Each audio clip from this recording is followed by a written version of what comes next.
Thanks for clicking on the video. Let's get started real quick. Before I did this, I actually stumbled across a distinction that I want to make, that what I'm working on here is a linear perspective.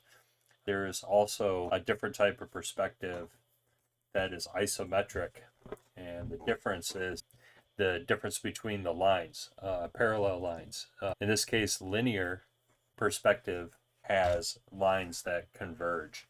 So, example, in this drawing here, we can see these lines here converge. If we were to look at it, if we were standing in this room and looking directly at this wall, like in any room, these parallel lines would be equal to each other in a normal room. But when we're doing linear perspective and we get this vanishing point, they actually recede. Isometric, those lines would run parallel to each other and equal to each other, just as if we were standing in a room looking at them directly on. What I did here, and I'm going to show you a method that I learned initially when learning linear perspective, is to create a square. And I did that with a lighter color here. Then, like in this drawing, we're going to actually add these diagonal lines connecting each of the corners, which will create the center for us. And if we drew a line through here, we would actually get the horizon line, and our vanishing point always lies on that horizon. Now, in this case, what we're doing is we're going to create this box to essentially cut off the infinite there, and we're going to bring it up a little bit so that this looks like a room. I was concerned at how might this look, so what I did was drew another one, and I added these little dotted lines so we could actually see this is the space of our room. This back wall back here is actually going to be like a wall. So we're not looking like down a set of train tracks, we're looking into a room, and this wall back here would actually be sealed off. Okay, so that would be one thing I'd tell you to do. Go ahead and draw out a rectangle or a square. It doesn't really matter what size it is. Add your diagonal lines connecting the corners, and then add another these points here. So I don't really care for that one, actually. This one. So if we did what we did before and we just kind of fill in this space, so we know that this is our wall, and then let's make some points here. Now, your vanishing point, it's a linear perspective, and it relies on vanishing points, where parallel lines converge in the distance. Typically, 1, 2 point, or 3 point perspective is used, depending on the scene. In this case, it's a 1 point perspective. Your horizon line, this is that eye level of the viewer, and it's crucial in determining the placement of the vanishing points. Objects above the horizon line are seen from below, and those below are seen from above. So, for an example, with this, we would want to probably take a ruler here, but we can eyeball it. This is art. We can do what we want. And that's really a point I'd like to make about whatever you're doing here. Some people, and when I was doing my research, I ran across a video that said why you're drawing boxes wrong.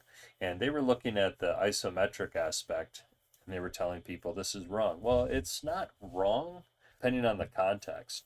And that context was that those people were drawing it based on an isometric, and this person was making the distinction of saying, well, we want the linear perspective. So I want to just make that clear so that you can understand what we're doing. And, there's no correction of, well, there's no wrong way of doing it, and that's true. Or what about isometric perspective? So here, we're just drawing our boxes, and the lines are converging, so they start a little bigger and then a little smaller.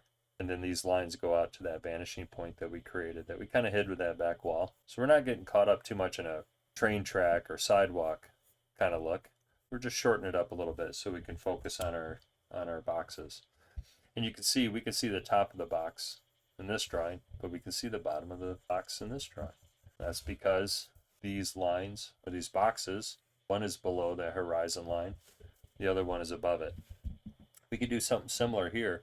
Let's draw a box that is above the horizon line, but also on the side of it. So you can just eyeball this kind of stuff. Let's make it drop a little lower, kind of keep drawing it on the horizon line there. Now let's do one on this side. Let's try to draw it a little higher.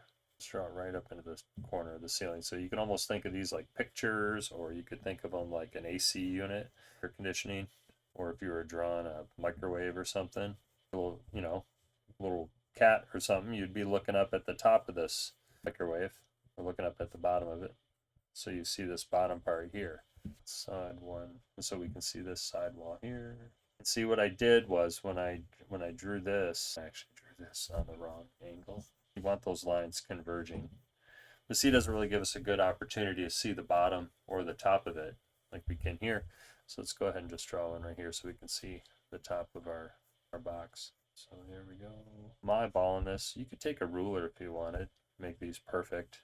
We're just trying to make some points here. These are called orthogonal lines, and they are the lines that are leading us to be able to think in that this is a type of foreshortening. And there we can see the side there, and we can see the top of it there. You can do this with any shape. We could add a circle here, and then again we just connect the top there, the top there. We could shorten it up a little bit if we wanted to. There we go. We have a foreshortened circle as well. And so, you know, wherever, depending on where you're determining your light source is going to depend on where you might see a shadow. We could drop a shadow right underneath here if we wanted this box. So it's fun to make a little sound effects while you're drawing. You can watch the videos, but the sound effects are not included. You'll have to make up your own. Same thing with this. We can drop a shadow here. And depending on where your light source is, depends on where your shadow is. So these are just shapes. We're creating forms. In this case, we've taken squares and turned them into cubes. And that's essentially what drawing is. We put a little. This would be a little different. There would be a shadow like right here because this is the part that touches the floor. So if you made it this far in the video, congratulations, you did an awesome job. If you could help me out and hit that like button and subscribe, I'm going to be making some more. And we'll cover what that isometric perspective is. I think that's a good idea in contrast to this. And also do something with how to draw heads.